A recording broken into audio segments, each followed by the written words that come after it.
Hey, how you doing? My name is Janine and I'm an upholsterer, and today I'm going to show you how I rebuilt this carburetor. It was in pretty decent shape overall. It wasn't too gummed up or anything or seized, so it's a pretty simple one to do. So if you're interested in this, follow along and I'll show you what I did. This is the kit that we used, and I will link it in the description. So if you are looking for a similar one, then you can find it. And this is the paperwork that came with it. Pretty easy to follow. I recommend it. It's got some good pictures in it. Nice reading material. And it seemed to have everything that we needed for this. This carburetor is off of Tim's car, and it's a 1964 Chevy Impala. And it runs pretty good, but he had trouble starting it, and it seemed like it was a little bit gutless. And he said, maybe it's the accelerator pump. So he bought a kit and said, do you feel like rebuilding this carburetor? And I said, sure, I'm in. Let's do it. So here we go. This carburetor is a Rochester 2-jet. It says right here. And it has been remanufactured in Canada previously, but did have some running issues. It sits on top of a 283 cubic inch engine. The tools I used are pretty straightforward. I used a flathead screwdriver and a Phillips screwdriver, an old dirty toothbrush, and some teensy tiny little pliers, because the clips in here are very, very small. Also, I had no carb cleaner, so I used brake cleaner and lubed her up with some WD-40.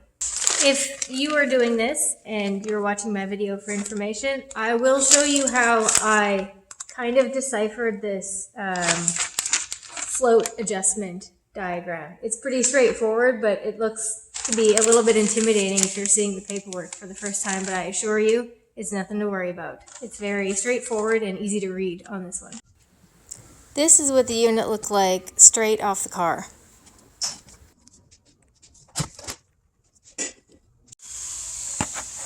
Here's the kit and its contents. I take a lot of photos and videos like this when I'm working on something with multiple tiny parts as a reference of how to put it back together later. I accidentally removed the tiny clips before I started filming, but it is fairly straightforward in which little clip goes in which area to hold which rod or linkage on.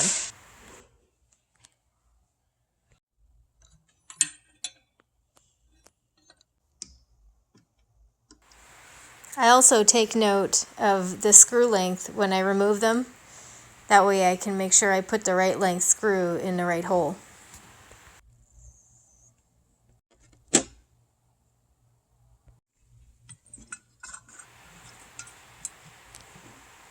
Yep, there's the problem.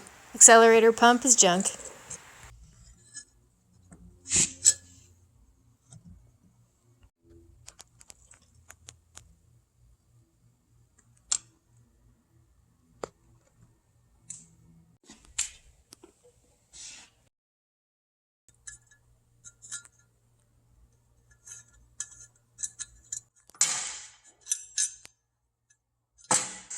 There's the needle. There's the seat. To make sure the float's still good, I'll just hold it in this container of water and see if any bubbles come out.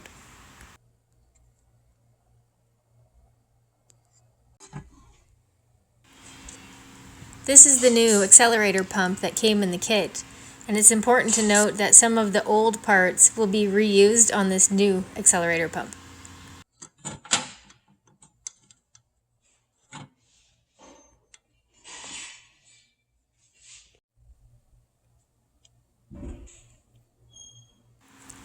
Surprisingly, putting this big spring and this spring retainer clip thing on this pump were basically the hardest part of the job for me. It took a really long time, and only because it's kind of a stiff spring and trying to hold it in place was a bit tricky.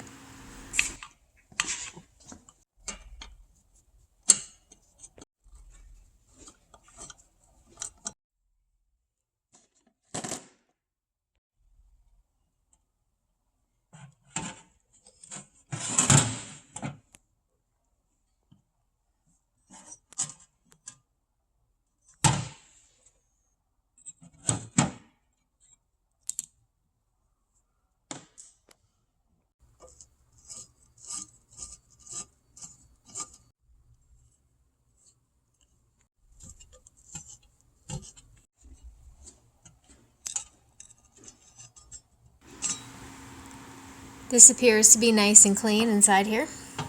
Because this carburetor was in pretty good shape, I did not remove the pump discharge parts, the jets, or the power valve. I'm using my brake cleaner and my old dirty toothbrush to clean this.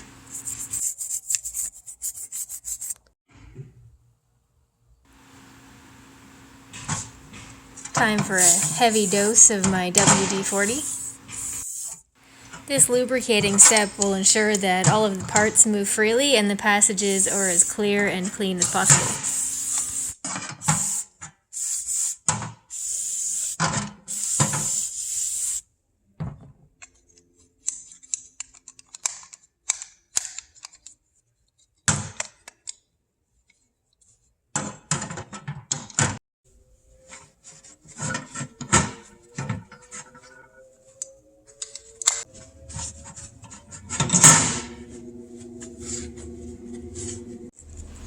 I'm ready to start some assembly now.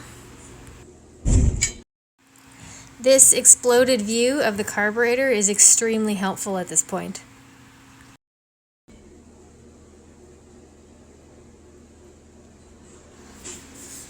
It's pretty straightforward. You basically just match up the washers, the gaskets, and start putting it back together, and try not to miss any parts.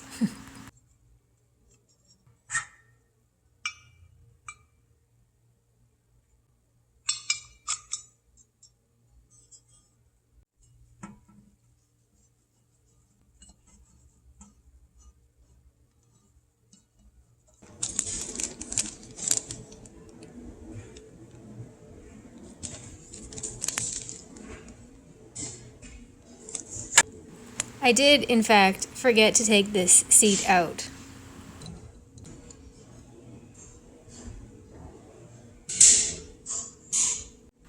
I will install the new needle and seat combination, but I will hang on to the old ones just in case, for a backup.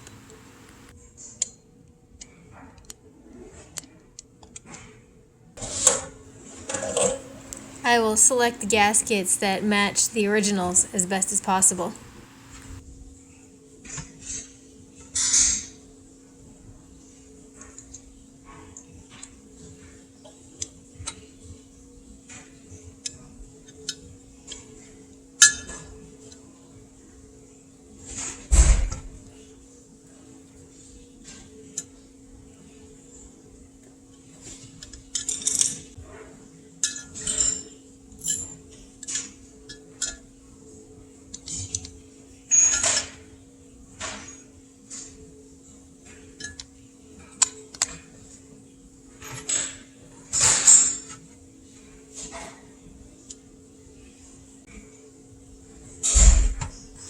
It is now time to adjust the float.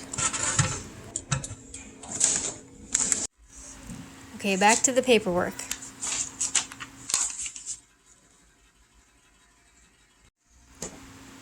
Okay, I am working on a Chevrolet from 1964 with a 283 engine, and I will refer to these figures for my adjustment notes: float level and float drop. So my figures are B and D, and these are my measurements that I'm shooting for.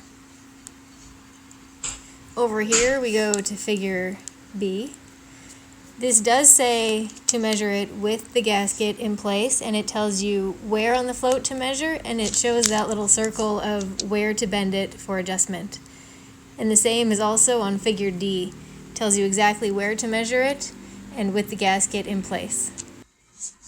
There are also several choke adjustments depending on your choke setup and what may or may not need to be adjusted.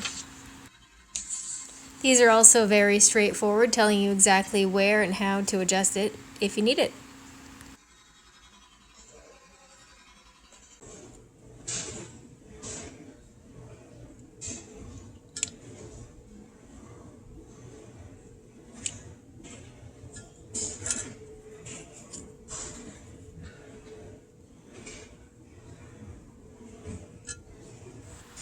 The float adjustment is in here.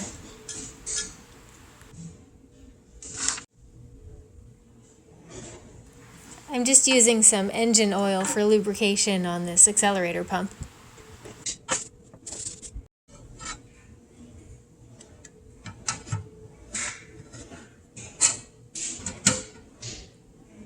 Don't forget the clips.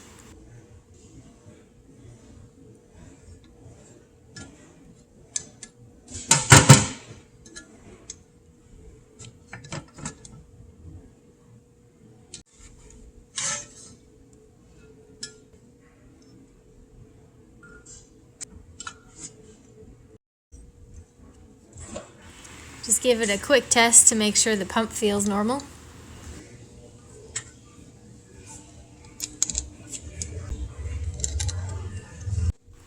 Righty, tighty.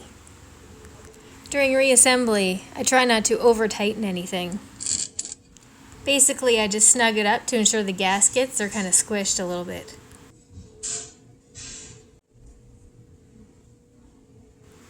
The new gasket has an extra hole. Don't worry about it, it'll just hang out the side.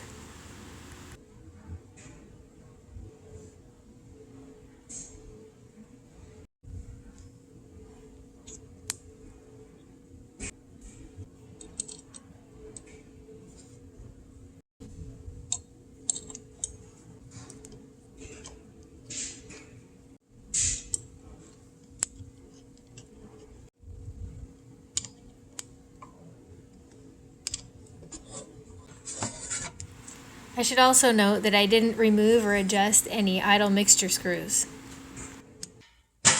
These linkage bits basically only go in one way, but I did refer to my old photos and videos that I took.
You probably don't want to forget these clips either.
Tim already has the intake gasket on the intake waiting for the carb, so this is the last one for me.